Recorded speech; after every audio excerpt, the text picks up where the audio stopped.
కాసేపట్లో రాజ్భవన్ కు సీఎం రేవంత్ రెడ్డి వెళ్లనున్నారు. రాష్ట్ర అవతరణ దినోత్సవ వేడుకలకు గవర్నర్ను సీఎం ఆహ్వానించనున్నారు. పెరేడ్ గ్రౌండ్స్ లో అవతరణ దినోత్సవ వేడుకలకు భారీ ఏర్పాట్లు చేస్తున్నారు.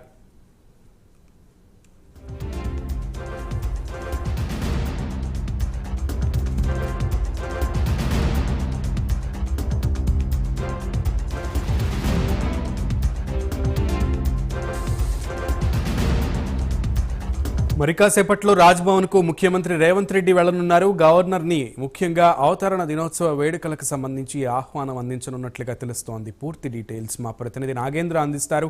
నాగేంద్ర. Thank you Sunil.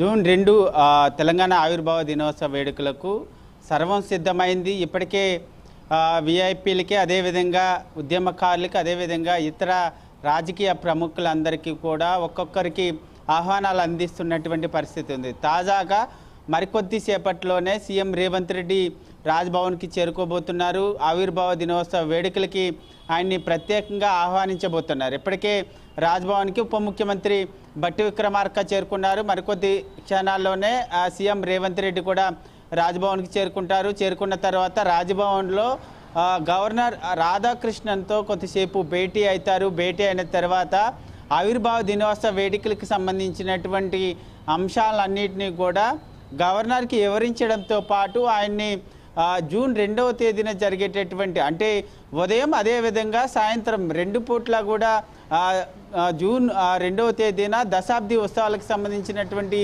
2 పూట్లు జరిగేటటువంటి వేడుకల్లో హాజరు కావాలంటూ కూడా ముఖ్యమంత్రి రేవంత్ రెడ్డితో పాటు బట్టి విక్రమార్క ఇద్దరు కూడా గవర్నర్ని ఆహ్వానించబోతున్నారు. పెరేడ్ గ్రౌండ్ వేదికగా 10 గంటలకి ప్రారంభమయ్యేటటువంటి ఆవిర్భావ వేడుకల్లో రాధాకృష్ణన్ పాల్గొనబోతున్నారు. ఆయనతో పాటు మరొకవైపు ఏఐసీసీకి సంబంధించినటువంటి అగ్రనేత సోనియా గాంధీ, అదేవిధంగా ఇతర కీలకమైనటువంటి నేతలంతా కూడా జూన్ 2వ తేదీన జరిగేటటువంటి ఆవిర్భావ దినోత్సవ వేడుకల్లో పాల్గొనబోతున్నారని చెప్పాలి. మొత్తానికి ఒకవైపు మాత్రం ఇప్పటికే సీఎం రేవంత్ రెడ్డి ఉద్యమకారులతో పాటు మరొకవైపు సీఎం కేసీఆర్, మాజీ ముఖ్యమంత్రి అయినటువంటి కేసీఆర్ కూడా ప్రత్యేకంగా ప్రోటోకాల్ అరకర వేణుగోపాల్ కూడా స్వయంగా మాజీ సీఎం అయినటువంటి కేసీఆర్ దగ్గరికి వెళ్ళి ఆహ్వానించినటువంటి పరిస్థితి అయితే కనిపిస్తుంది. మొత్తానికి ఇప్పటికే రాష్ట్ర వ్యాప్తంగా ఉన్నటువంటి ప్రముఖులందరికీ కూడా, విఐపీలకి, ప్రముఖులందరికీ కూడా ఆహ్వానాలు పంపిస్తున్నటువంటి పరిస్థితి అయితే కనిపిస్తుంది. మరి కాసేపట్లోనే రాజ్భవన్కి సీఎం రేవంత్ రెడ్డి చేరుకుంటారు. చేరుకున్న తర్వాత గవర్నర్ని జూన్ 2వ తేదీన జరిగేటటువంటి ఆవిర్భావ దినోత్సవ వేడుకలకి ఆహ్వానించబోతున్నారని చెప్పాలి సునీల్. రైట్ నాగేంద్ర.